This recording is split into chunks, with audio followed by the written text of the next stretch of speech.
Hello बच्चों, मैं कक्षा 10 की प्रश्नावली 1.1 लेके आ रही हूँ। जो देखिए, ये पुरानी बुक में 1.2 है और नई बुक में 1.1। इसका पहला प्रश्न है, निम्नलिखित संख्याओं को अभाज्य गुणनखंडों के गुणनफल के रूप में व्यक्त कीजिए।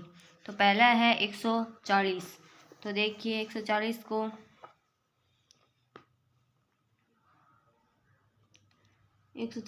करते हैं। इसमें 2 का भाग दिया 70, वापस 2 का 35 और अब इसमें 5 का जाएगा तो 7 का दिया 1। तो इसके क्या हुए 2 इंटू 2 इंटू 5 इंटू 7। तो इसको अभाज्य गुणनफल के रूप में कैसे करेंगे? ये 2 कितनी बार है? 2 बार। तो 2 का स्क्वायर इंटू 5 इंटू 7। दूसरी संख्या क्या दे रखी है? 156 को देखिए, इसका 2 में भाग दिया 78 का 2 में दिया 39 का 3 में जाएगा 13 और 13 का 13 में ही जाता है तो 1। तो इसके अभाज्य गुणनखंड देखिए 2 इंटू 2 इंटू 3 इंटू 13। तो देखिए 2 कितनी बार है? 2 बार। तो 2 स्क्वायर इंटू 3 इंटू 13। तीसरा क्या है?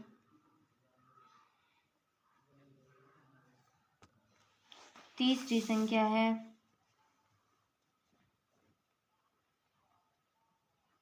3825। इसमें 3 का भाग जाता है 1275 बार, वापस 3 का जाएगा 425 बार, फिर 5 का जाएगा 85 बार, फिर वापस 5 का जाएगा 17 बार और 17 का जाएगा 1 बार। तो इसके अभाज्य गुणनखंड देखिए 3 इंटू 3 इंटू 5 इंटू 5 इंटू 17। इसमें ये 2 है, ये भी 2 है, तो 3 स्क्वायर इंटू 5 स्क्वायर इंटू 17। चौथा देखिए,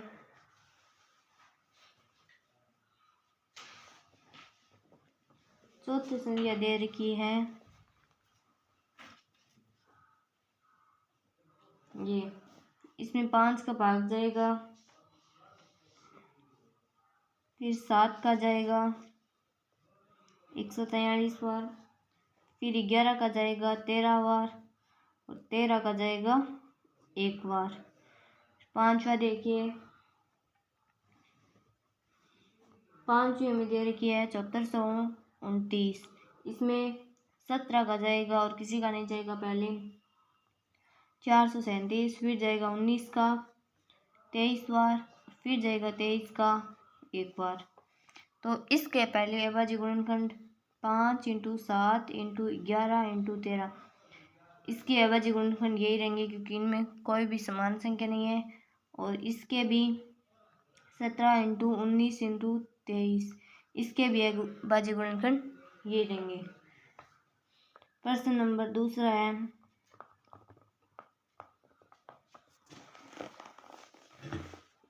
दूसरा दे रखा है,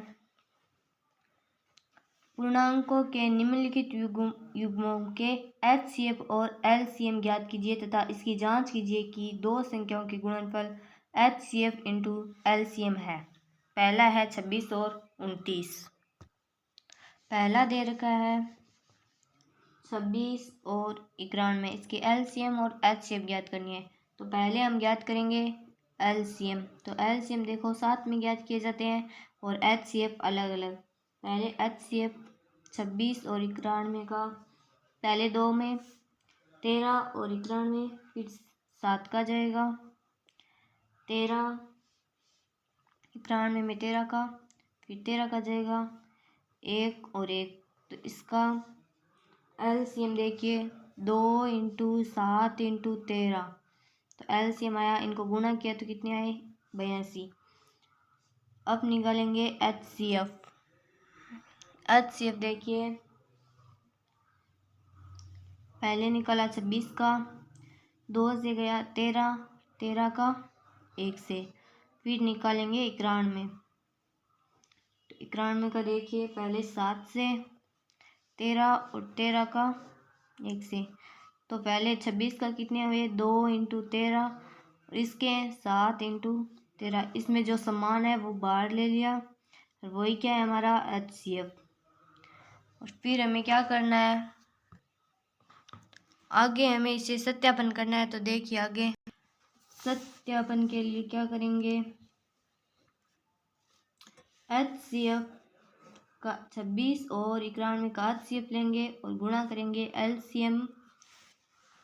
LCM और HCF को गुणा करेंगे।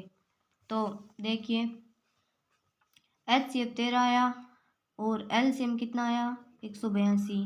तो इसको हम 182 को काटेंगे तो 13 इंटू 2 इंटू 91, 13 को 2 से गुणा किया 26 इंटू 91, और ये हमारे क्या होंगे गुणनफल। दूसरी संख्या क्या दे रखी है, दूसरी दे रखी है 156, नहीं, दूसरी संख्या है 510 और 92। तो देखिए पहले इसका एलसीएम निकालेंगे, इसका एलसीएम क्या होगा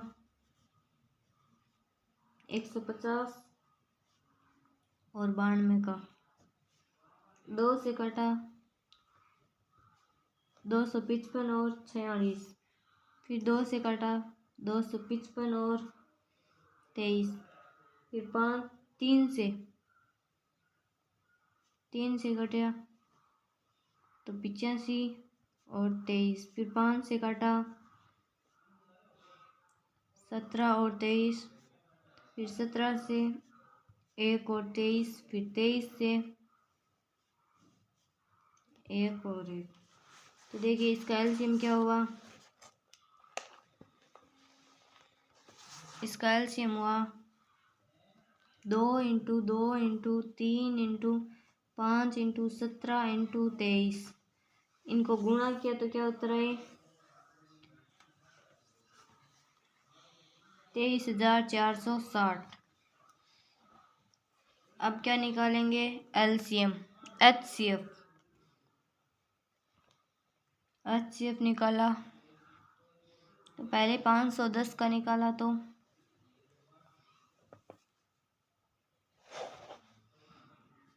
255, फिर 3 से 85, फिर 5 से 17, 17 से 1, तो क्या हुआ 2 इंटू 3 इंटू 5 इंटू 17।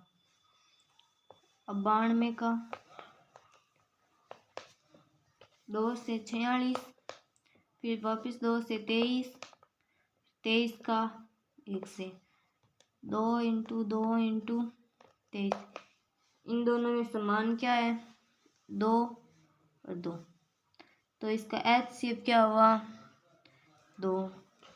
अब हमें क्या करना है सत्यापन करना है। सत्यापन के लिए देखिए HCF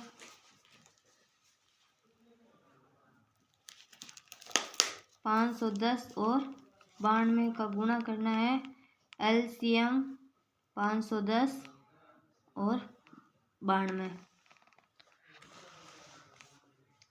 तो देखिए इसका HCF कितना आया 2 इंटू LCM कितना आया 23,460, 2 इंटू इसको काटेंगे तो 2 square into 3 into 5 into 17 into 23, तो फिर क्या हुआ 2 इंटू ये स्क्वायर हट गए 2 हट गए, 3 इंटू 5 इंटू 17 इंटू इस 2 स्क्वायर को हम यहाँ लेके आएंगे इंटू 23, तो इन सबको गुणा किया तो कितना आया 510 इंटू 92। ये क्या हुए इन संख्याओं के गुणनफल। तीसरी संख्या क्या है तीसरी संख्या दे रखी है 336 और 54। तो पहले इसका एलसीएम निकालेंगे। एलसीएम निकाला तो क्या आया 336 और 54 का एलसीएम क्या आएगा। तो देखिए 2 से काटा 168 27, फिर 2 से 84 27, फिर 2 से 42 27, फिर 2 से 21 27, फिर 3 से 7 9, फिर 3 से 7 3, फिर 3 से 7 1, फिर 7 से 1 1। तो देखिए इसका इसके गुणनफल देखिए 2 into 2 into 2 into 2 into 3 into 3 into 3 into 7 बराबर, इनको गुणा किया तो क्या आया 3024। तो अब देखिए एचसीएफ देखिए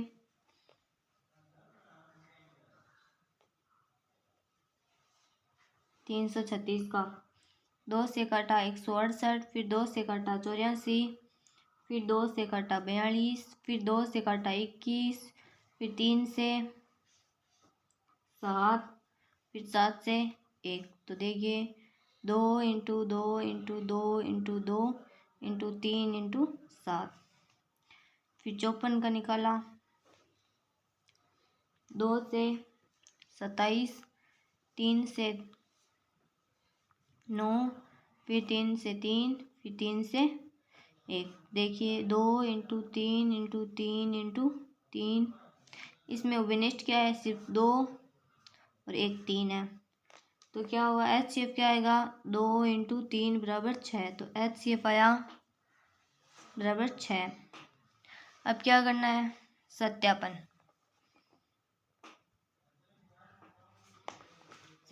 के लिए क्या करेंगे एचसीएफ का 336 और 54 एचसीएफ का गुणा करेंगे एलसीएम से 336 और 54। तो देखिए एचसीएफ क्या आया 6 इंटू और एलसीएम 324। तो आगे देखिए इसको हम काट कर 2 इंटू 3 इंटू इसको हम 2 की घात 4 इंटू 3 की घात 3 इंटू 7 लिख सकते हैं। तो देखिए इसको हम 2 की घात 4 को इधर लाए 2 की घात 4 इंटू 3 इंटू 7 इंटू 2 इंटू 3 की घात 3। फिर देखिए इनको गुणा किया तो 366 इंटू 54। तो ये हमारी क्या है दी गई संख्या के गुणनफल। तीसरा प्रश्न देखिए। तीसरा प्रश्न है अभाज्य गुणनखंड विधि द्वारा निम्नलिखित पूर्णांकों के एचसीएफ और एलसीएम ज्ञात कीजिए। इनके हमें एलसीएम और एचसीएफ ज्ञात करनी है। तो देखिए प्रश्न नंबर 3 का पहली दी संख्या दी गई है 12 15 और 21।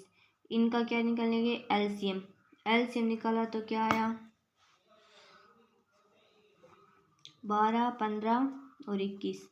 2 से 6 15 21, फिर 2 से 3 15 21, फिर 3 से 1 5 7, 5 से 1 1 और 1, फिर 7 से ये 7 आएगा, फिर 7 से 1 1 और 1। तो इसका एलसीएम क्या होगा 2 इंटू 2 इंटू 3 इंटू 5 इंटू 7। इनका गुणा किए तो कितना आएगा 420। तो अब क्या निकालेंगे एचसीएफ अलग अलग निकलेगा और एचसीएफ साथ में निकलेगा। 12 का निकाले तो 2, 6, फिर 2 से 3, फिर 3 का 1, फिर 15 का 3 से 5, 5 से 1, फिर 21 का 3 से 7, 7 से 1। इनमें गुणनफल क्या समान है? 2 इंटू 2 इंटू 3, 3 इंटू 5 और 3 इंटू 7। इसमें समान क्या संख्या दी है? ये इसमें भी 3 है, इसमें भी 3 है, इसमें 3 है, तो HCF क्या होगा? 3। दूसरा देखिए, दूसरी संख्या दी गई है 17, 23 और 29। इसका LCM निकालेंगे तो LCM निकाला तो देखिए 17, 23 और 29। पहले 17, 1, 23 और 29, फिर 23 का 1 और 29, फिर 29 का 1, 1 और 1। तो इसमें LCM क्या होगा? 17 इंटू 23 इंटू 29, इनका गुणा किया तो कितना आया? 11,339।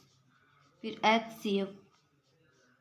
HCF निकाला तो 17 का 17 में भाग दिया, एक बार गया, 23 का 23 में एक बार, 27 का 27 में एक बार। तो इसमें 17, इसमें 23 और इसमें 27, इसमें कोई भी संख्या समान नहीं है, तो इसका HCF कितना होगा? 1। तीसरी संख्या देखिए, तीसरी संख्या दी गई है 8, 9, 25। तो देखिए LCF, देखिए 8, 9 और 25, 2 का भाग दिया 4, 9 और 25, फिर 2 का 2, 9 और 25, फिर 2 का 1, 9 और 25, फिर 3 का 1, 3 और 25, फिर वापस 3 का 1, 1, 25, फिर 5 का 1, 1 और 5, फिर 5 का 1, 1 और 1।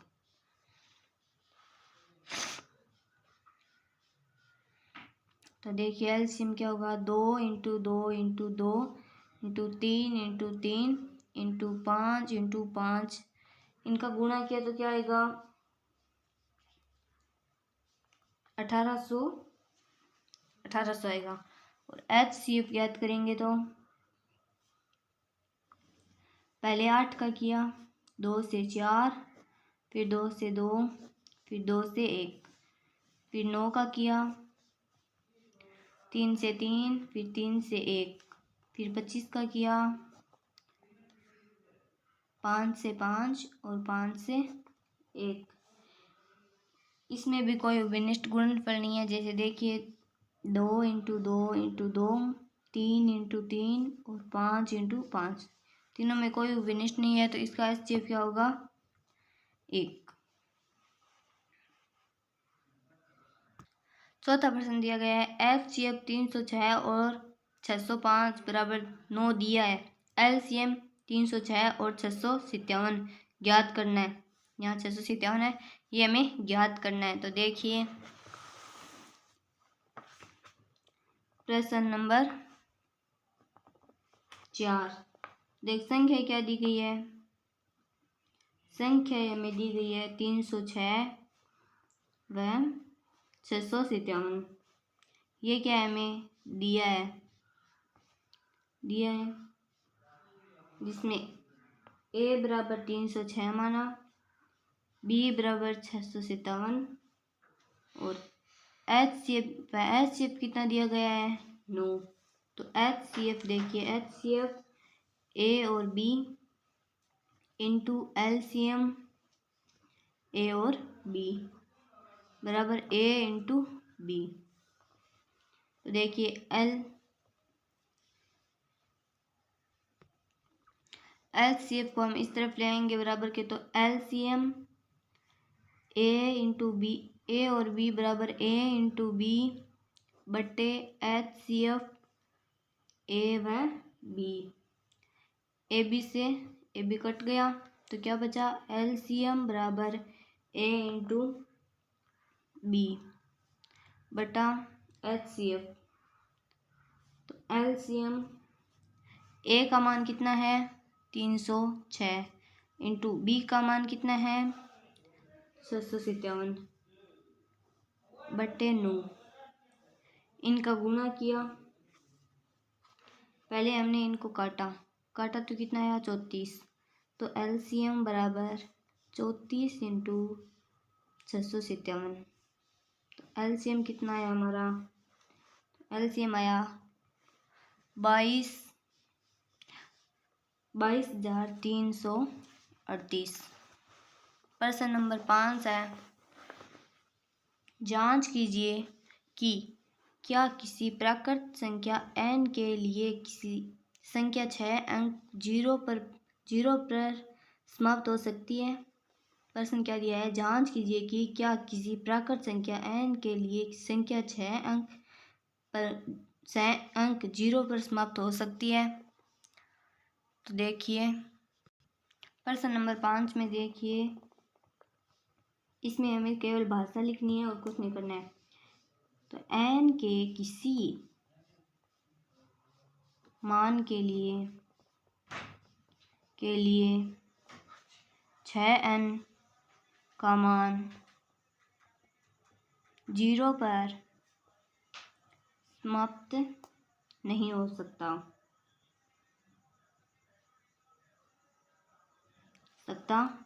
है, नहीं हो सकता है, क्योंकि 6 के अभाज्य गुणनखंड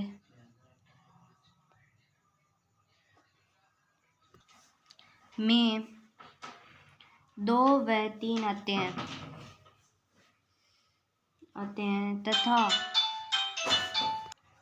तथा किसी संख्या का अंतिम अंक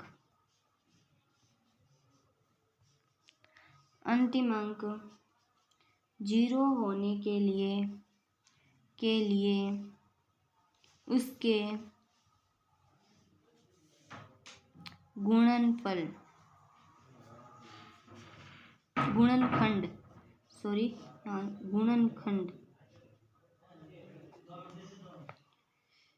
देखिए गुणनखंड 2 व 5 आना चाहिए। इसमें केवल भाषा ही लिखनी है और कुछ नहीं करना है। आगे छठा प्रश्न देखिए, छठा प्रश्न दिया गया है, व्याख्या कीजिए कि 7 इंटू 11 इंटू 13 प्लस 13 और 7 into 6 into 5 into 4 into 3 into 2 into 1 plus 5 भाज्य संख्याएं हैं और क्यों। तो छठा प्रश्न देखिए, प्रश्न नंबर 6। तो हमें संख्या क्या दे रखी है, 7 इंटू 11 इंटू 13 प्लस 13 और 7 into 6 into 5 into 4 into 3 into 2 into 1 plus 5। तो देखिए इसमें विनिष्ट क्या है, 13 को बाहर लिया तो 7 इंटू 11 इंटू 1 प्लस 1, यहाँ 1 बचा, 13 को हमने बाहर ले लिया। तो देखिए 13 इनको गुणा किया 77 प्लस 1, इसको 1 से गुणा किया कोई फर्क नहीं पड़ेगा, प्लस 1, 13 इंटू 78, 78 को काटा 2 इंटू 3 इंटू 13, इनको हमने विभाजित किया, मतलब गुण इनको काट दिया तो ये 2 इंटू 3 13 इंटू 13 हो गई। तो अगला देखिए इसमें विनिष्ट क्या है 5। तो देखिए 7 इंटू 6 इंटू 1, यहाँ 1 बचेगा, 5 हमने बाहर ले लिया तो तो 4 इंटू 3 इंटू 2 इंटू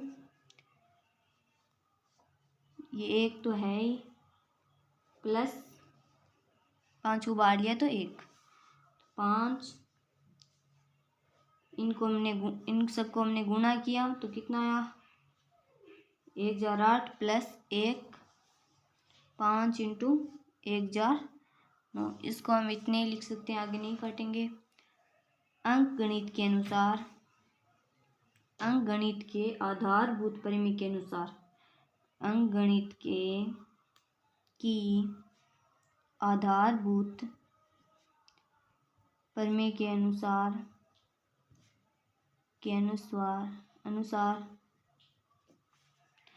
प्रत्येक भाज्य संख्याएं या संख्या को अभाज्य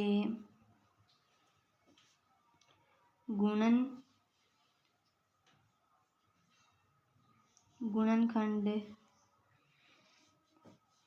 के रूप में लिखा जा सकता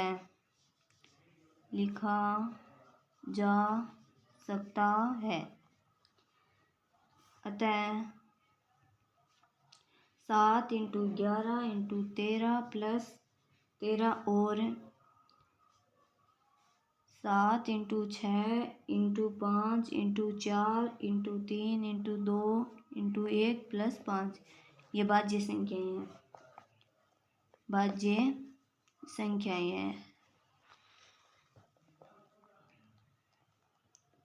ये भाज्य संख्याएं हैं। प्रश्न नंबर 7 है। 7 नंबर प्रश्न है, किसी खेल के मैदान के चारों ओर एक वर्ताकार पथ है। इस मैदान का एक चक्कर लगाने में सोनिया को 18 मिनट लगते हैं, जबकि इसी मैदान का एक चक्कर लगाने में रवि को 12 मिनट लगते हैं। मान लीजिए वे दोनों एक ही स्थान और एक ही समय पर चलना प्रारंभ करके एक ही दिशा में चलते हैं। कितने समय बाद वह पुनः प्रारंभिक स्थान पर मिलेंगे? तो देखिए, इसमें पहले लिखना है सोनिया को एक चक्कर में लगा समय। सोनिया को एक चक्कर में लगा समय। सोनिया को कितना लगा? 18 मिनट। और रवि को एक चक्कर में लगा समय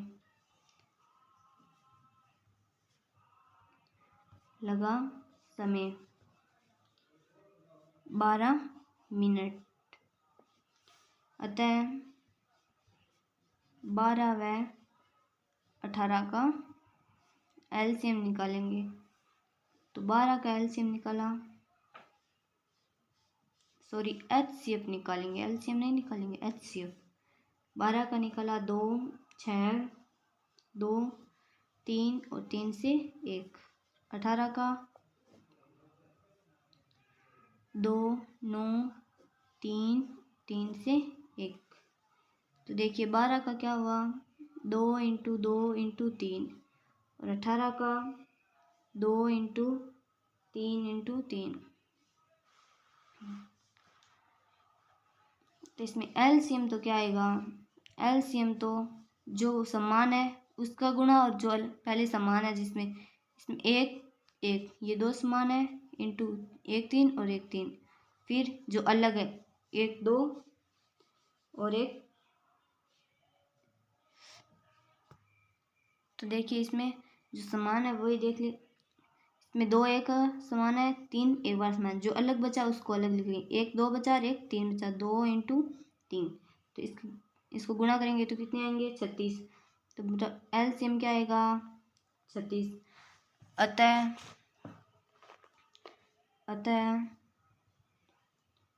36 मिनट के बाद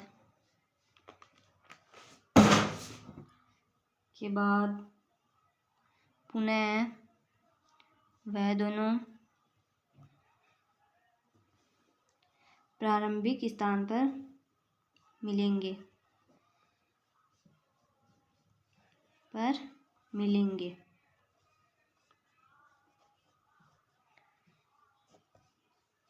तो इसी के साथ हमारी 1.1 प्रश्नावली यहीं समाप्त होती है। धन्यवाद।